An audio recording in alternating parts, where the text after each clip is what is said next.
जय श्री गणेश। जय श्रीमन नारायण। प्रिय भक्तजनों, जैसा कि आप जानते हैं, फाल्गुन मास की आमल की एकादशी। तो आइए श्रवण करते हैं आमल की एकादशी का शुभ मुहूर्त, महत्व, क्या करें क्या न करें और पौराणिक कथा। प्रिय भक्तजनों, आमल की एकादशी फाल्गुन मास के शुक्ल पक्ष की एकादशी को आती है। यह भगवान विष्णु को आंवले आमलकी के पूजन से जुड़ी अत्यंत पुण्यदायी तिथि मानी जाती है।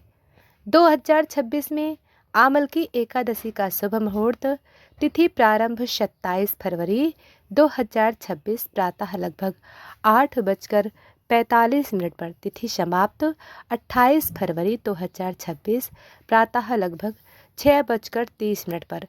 व्रत पारणा द्वादशी 28 फरवरी 2026 सुबह 7 बजे से 9 बजे तक। प्रिय भक्तजनों, उपयुक्त समय अपने स्थान के अनुसार समय थोड़ा सा अंतर हो सकता है। प्रिय भक्तजनों, अब श्रवण करते हैं पौराणिक कथा। ब्रह्मांड पुराण के अनुसार प्राचीन काल में वैदिशा नामक नगरी में राजा चैत्ररथ राज्य करते थे। वे अत्यंत धर्मात्मा और विष्णु भक्त थे। फाल्गुन शुक्ल एकादशी के दिन उन्होंने पूरे राज्य में आमल की एकादशी का व्रत और आंवले के वृक्ष की पूजा का आयोजन किया। राजा, प्रजा और ब्राह्मण सभी आंवले के वृक्ष के नीचे दीप जलाकर भगवान विष्णु की आराधना कर रहे थे। उसी समय एक क्रूर शिकारी वहां आ पहुंचा। वह भूखा प्यासा, परंतु उस दिन संयोग बस उसने भी व्रत रखा और पूरी रात कथा कीर्तन सुनता रहा। अगले जन्म में वही शिकारी जयंती का राजा बना। उसके जीवन में अपार सुख समृद्धि आई। अंत में उसे मोक्ष की प्राप्ति हुई। इससे सिद्ध होता है कि आमल की एकादशी व्रत अनजाने में भी किया जाए तो महान फल देता है। आमल की एकादशी का विशेष महत्व। यह व्रत पापों को नाश करता है। आंवले के वृक्ष में भगवान विष्णु का वास माना जाता है। आरोग्य, दीर्घ आयु और समृद्धि प्रदान करता है। इस दिन जप, तप और कथा श्रवण करने से अक्षय पुण्य मिलता है। अब जानते हैं क्या करें। प्रातः स्नान कर पीले वस्त्र धारण करें। घर या मंदिर में भगवान विष्णु की प्रतिमा स्थापित करें। आंवले के वृक्ष की पूजा करें और जल अर्पित करें। ओम नमो भगवते वासुदेवाय मंत्र का जप करें। फलाहार या निर्जल व्रत रखें। सामर्थ्य अनुसार ब्राह्मण या गरीबों को आंवला वस्त्र भोजन दान करें। अब क्या नहीं करना चाहिए। चावल का सेवन न करें। क्रोध, झूठ और विवाद से दूर रहें। लहसुन, प्याज, मांस, मदिरा का सेवन न करें। व्रत के दिन किसी की निंदा न करें। प्रिय भक्तजनों, आमल की एकादशी केवल व्रत नहीं बल्कि भक्ति, संयम और सेवा का पर्व है। जो व्यक्ति श्रद्धा से यह व्रत करता है उसके जीवन के संकट दूर हो जाते हैं और भगवान विष्णु की कृपा प्राप्त होती है। प्रिय भक्तजनों, आमल की एकादशी की रहस्यमयी कथा। भक्तों, फाल्गुन मास की पावन बेला में आपका स्वागत है। आज हम सुनेंगे आमल की एकादशी की एक अद्भुत, रहस्यमय और हृदय को छू लेने वाली कथा। यह कथा केवल व्रत की महिमा नहीं बताती, यह बताती है कैसे एक पापी भी भगवान की कृपा से मुक्त हो सकता है। कैसे एक साधारण आंवले का वृक्ष मोक्ष का द्वार बन सकता है। बहुत समय पहले कुंडीनपुर नामक राज्य था। उस राज्य के राजा थे वीरसेन। राजा वीरसेन धर्मात्मा तो थे, परंतु उन्होंने अपने बल और पराक्रम पर अत्यधिक अभिमान था। राजा के बाहर एक घना वन था। उस वन में एक प्राचीन आंवले का वृक्ष था। कहा जाता था उस वृक्ष में स्वयं भगवान विष्णु का वास है। वन के समीप रहने वाले ऋषि मुनि प्रतिदिन उस वृक्ष की पूजा करते थे। फाल्गुन शुक्ल एकादशी को वहाँ विशेष महोत्सव होता था, परंतु राजा वीरसेन को यह सब अंधविश्वास प्रतीत हो रहा था। एक दिन उन्होंने क्रोध में आकर कहा, मैं देखता हूँ इस वृक्ष में कौन सा भगवान रहता है। उन्होंने सैनिकों को आदेश दिया, उस वृक्ष को काट दो। जैसे ही कुल्हाड़ी वृक्ष पर चली, आकाश में भयंकर गर्जना हुई। धरती कांप उठी, वन में अंधकार छा गया। तभी एक दिव्य प्रकाश प्रकट हुआ। वहां प्रकट हुए एक वृद्ध तपस्वी। उन्होंने कहा, राजन, तुमने आज धर्म का अपमान किया है। यह वृक्ष केवल वृक्ष नहीं, यह मोक्ष का द्वार है। राजा ने उपहास किया। तभी तपस्वी ने श्राप दिया, अभिमानी राजा, तुम्हारा राज्य सुख से वंचित हो जाएगा। जब तक तुम आमल की एकादशी का व्रत कर प्रायश्चित नहीं करोगे, तब तक शांति नहीं मिलेगी। और वह तपस्वी अदृश्य हो गए। कुछ ही दिनों में राज्य में अकाल पड़ गया। नदियाँ सूखने लगी, प्रजा रोगग्रस्त होने लगी। राजा बीरसेन का अभिमान टूटने लगा। एक रात उन्हें स्वप्न आया। स्वप्न में वही आंवले का वृक्ष दिखाई दिया। वृक्ष से दिव्य प्रकाश निकल रहा था और उस प्रकाश में स्वयं भगवान विष्णु का स्वर गूंजा। बीरसेन, धर्म का अपमान करने वाला कभी सुख नहीं रहता, कभी सुखी नहीं रहता। फाल्गुन शुक्ल एकादशी को आमल की एकादशी व्रत करो। प्रजा सहित उस वृक्ष की पूजा करो, तभी मुक्ति संभव है। राजा भयभीत होकर जागे।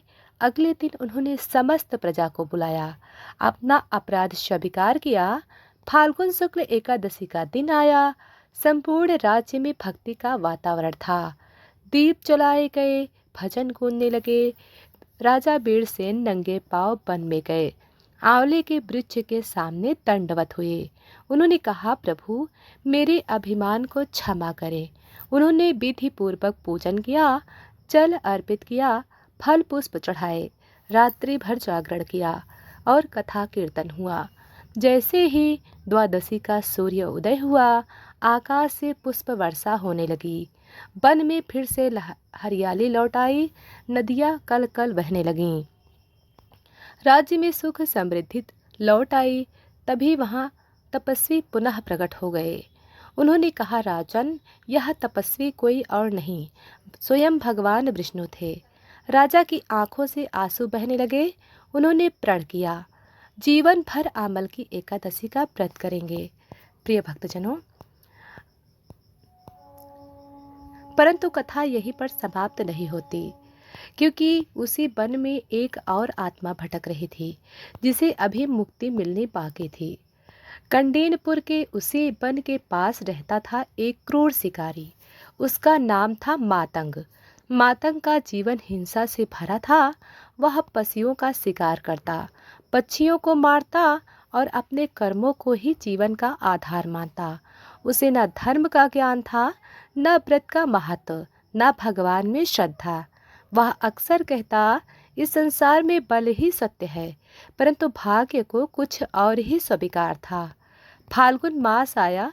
वन में फिर से आमल की एकादशी का उत्सव होने लगा।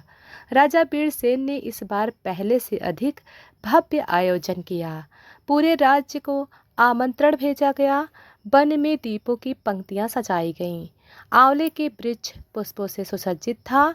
उसी दिन मातंग शिकार की तलाश में वन में आया, परंतु उस दिन उसे कोई पशु नहीं मिला। सूर्य अस्त हो गया। भूख से व्याकुल वह उसी आंवले के वृक्ष के पास आकर बैठ गया। वहाँ भजन चल रहा था, ओम नमो भगवते वासुदेवाय। उनकी कानों में पहली बार भगवान का नाम पड़ा। वह उठकर जाने लगा, परंतु उनके पैरों में जैसे शक्ति ही नहीं रही। अनजाने में वहीं बैठ गया। पूरी रात भजन कीर्तन चलता रहा। मातंग भूखा ही बैठा रहा। उसने न कुछ खाया न जल पिया। अनजाने में उसका व्रत हो गया। आधी रात के समय आकाश में एक दिव्य प्रकाश फैला। आंवले के वृक्ष से तेज निकलने लगा और उस प्रकाश में प्रकट हुआ चतुर्भुज दिव्य स्वरूप। वह थे स्वयं भगवान श्री हरि नारायण। परंतु यह दृश्य केवल मातंग को दिखाई दे रहा था। भगवान ने कहा, मातंग, तू पापी है, परंतु आज तूने अनजाने में भी आमल की एकादशी का व्रत कर रखा है। तेरे जीवन के पाप छिड़ होने लगे हैं। मातंग कांप उठा। उसकी आंखों से अश्रु बहने लगे। उसने पहली बार जीवन में प्रायश्चित किया। तभी वन में कुछ डाकू आए। उन्होंने देखा राजा और प्रजा भक्ति में लीन है। उन्होंने सोचा, यह अवसर है लूटने का। वे आक्रमण करने ही वाले थे। तभी अचानक वन में तेज आंधी चली, आकाश में गर्जना हुई। डाकुओं को भ्रम हुआ कि हजारों सैनिक आ गए हैं। वे भयभीत होकर भाग गए। राजा बीरसेन को कुछ पता ही नहीं चला। मातंग ने देखा उसके सामने अदृश्य दिव्य सेना खड़ी है। भगवान का संरक्षण अस्पष्ट था। प्रभात हुआ, द्वादशी का सूर्य उदित हुआ। राजा ने पारण किया, ब्राह्मणों को दान दिया। मातंग कांपते हुए राजा के पास आया। उसने कहा, राजन, मैं पापी हूँ, परंतु कल रात मैंने जो देखा वही जीवन बदलने के लिए पर्याप्त है। उसने उसे गले लगा लिया। उन्होंने कहा, धर्म का द्वार सबके लिए खुला है। मातंग ने उसी दिन शिकार करना छोड़ दिया, वन के आश्रम में जाकर सेवा करने लगा। वर्षों बाद वही मातंग महान तपस्वी बना। कहा जाता है, मृत्यु के समय आकाश से दिव्य विमान उतरा और वह बैकुंठ धाम को प्राप्त हो गया। प्रिय भक्तजनों, आमल की एकादशी का व्रत सिर्फ विधि नहीं, यह हृदय परिवर्तन का पर्व है। जो अनजाने में भी भगवान का नाम सुन ले, उसका जीवन भी बदल सकता है। प्रिय भक्तजनों, आपने सुना कैसे पापी शिकारी मातंग का हृदय आमल की एकादशी के प्रभाव से बदल गया और कैसे वह अंत समय में दिव्य विमान पर बैठकर चला गया। परंतु क्या उसकी कथा यही समाप्त हुई? नहीं, क्योंकि भगवान की लीला गहन है और कर्म का चक्र रहस्यमय। वर्ष बीत गए, कंडेनपुर में फिर से समृद्ध था। राजा बीरसेन अब अधिक विनम्र हो चुके थे। हर वर्ष फाल्गुन शुक्ल आमल की एकादशी को वे स्वयं आंवले के वृक्ष के नीचे दीप प्रज्वलित करते। एक वर्ष एकादशी की रात्रि में राजा को फिर एक अद्भुत स्वप्न आया। उन्होंने देखा वही दिव्य आंवले का वृक्ष प्रकाशमान है और उसके समीप एक तेजस्वी बालक खड़ा है। आकाशवाणी हुई, राजन, जिस शिकारी को तुमने अपनाया था वह अब पुनर्जन्म लेकर इसी राज्य में आने वाला है। तुम्हें उसे पहचानना होगा। राजा चौंक कर आगे बोला, कुछ महीनों बाद राज्य के एक निर्धन ब्राह्मण के घर एक बालक का जन्म हुआ। बालक के जन्म के समय घर में आंवले की सुगंध फैल गई। उसके ललाट पर हल्का शंखाकार चिन्ह था। ब्राह्मण ने उसका नाम रखा धीरमान। जैसे जैसे धीरमान बड़ा हुआ, उसमें अद्भुत करुणा और भक्ति दिखाई देने लगी। वह पशुओं से प्रेम करता, वन में जाकर आंवले के वृक्ष के पास ध्यान लगाता। राजा बीरसेन को जब यह समाचार मिला तो वे स्वयं उस बालक से मिलने गए। जैसे ही राजा ने बालक को देखा, उन्हें वही स्वप्न याद आ गया। फाल्गुन शुक्ल एकादशी का दिन आया। राजा, प्रजा और वह बालक सब वन में पहुँचे। दीपों की पंक्ति सजी थी, भजन गूंज रहे थे। अचानक धीरमान ध्यान में लीन हो गया। उसकी बाड़ी बदल गई और उसने कहा, राजन, क्या आपको स्मरण है? वन का वह शिकारी। राजा स्तब्ध रह गया। बालक ने आगे कहा, मैं वही हूँ जिसे उस रात्रि स्वयं भगवान विष्णु ने दर्शन दिए। समस्त प्रजा विस्मित रह गई। तभी आकाश में दिव्य प्रकाश प्रकट हुआ। आंवले के वृक्ष से दिव्य किरणें निकली। उस प्रकाश से प्रकट हुए चतुर्भुज शंख चक्र गदा पद्मधारी भगवान विष्णु। भगवान ने कहा, हे वीरसेन, हे धीरमान, आमल की एकादशी केवल एक व्रत ही नहीं, यह आत्मा को शुद्ध करने का पर्व है। मातंग ने अनजाने में व्रत रखा, परंतु सच्चे पश्चाताप ने उसे मोक्ष के योग्य बना दिया। इस जन्म में उसे अंतिम मुक्ति प्राप्त होगी। यह कहते ही धीरमान के शरीर से दिव्य प्रकाश निकला। उसने सबसे प्रणाम किया और दिव्य विमान आकाश से उतरा। राजा और समस्त प्रजा ने देखा वह आत्मा प्रकाश बनकर बैकुंठ धाम को चली गई। उस दिन के बाद कंडेनपुर में आमल की एकादशी सबसे बड़ा पर्व बन गया। राजा बीरसेन ने आदेश दिया, हर वर्ष यह व्रत पूरे श्रद्धा से किया जाए। वन का वह आंवले का वृक्ष मोक्ष वृक्ष कहलाया। कहा जाता है, आज भी जो श्रद्धा से फाल्गुन शुक्ल आमल की एकादशी का व्रत करता है, उसे पापों से मुक्ति मिलती है और जीवन में दिव्य संरक्षण प्राप्त होता है। प्रिय भक्तजनों, अभिमान का अंत विनाश है, पश्चाताप से पाप भी मिट सकते हैं। अमल की एकादशी भक्ति और क्षमा और पुनर्जन्म की शुद्धि का पर्व है। जो व्यक्ति श्रद्धा से यह कथा सुनता या सुनाता है, उसके जीवन में भगवान विष्णु की कृपा अवश्य बरसती है। प्रिय भक्तजनों, आपने सुनी अमल की एकादशी की व्रत कथा। वीडियो पसंद आए तो वीडियो को लाइक और चैनल को सब्सक्राइब जरूर करें।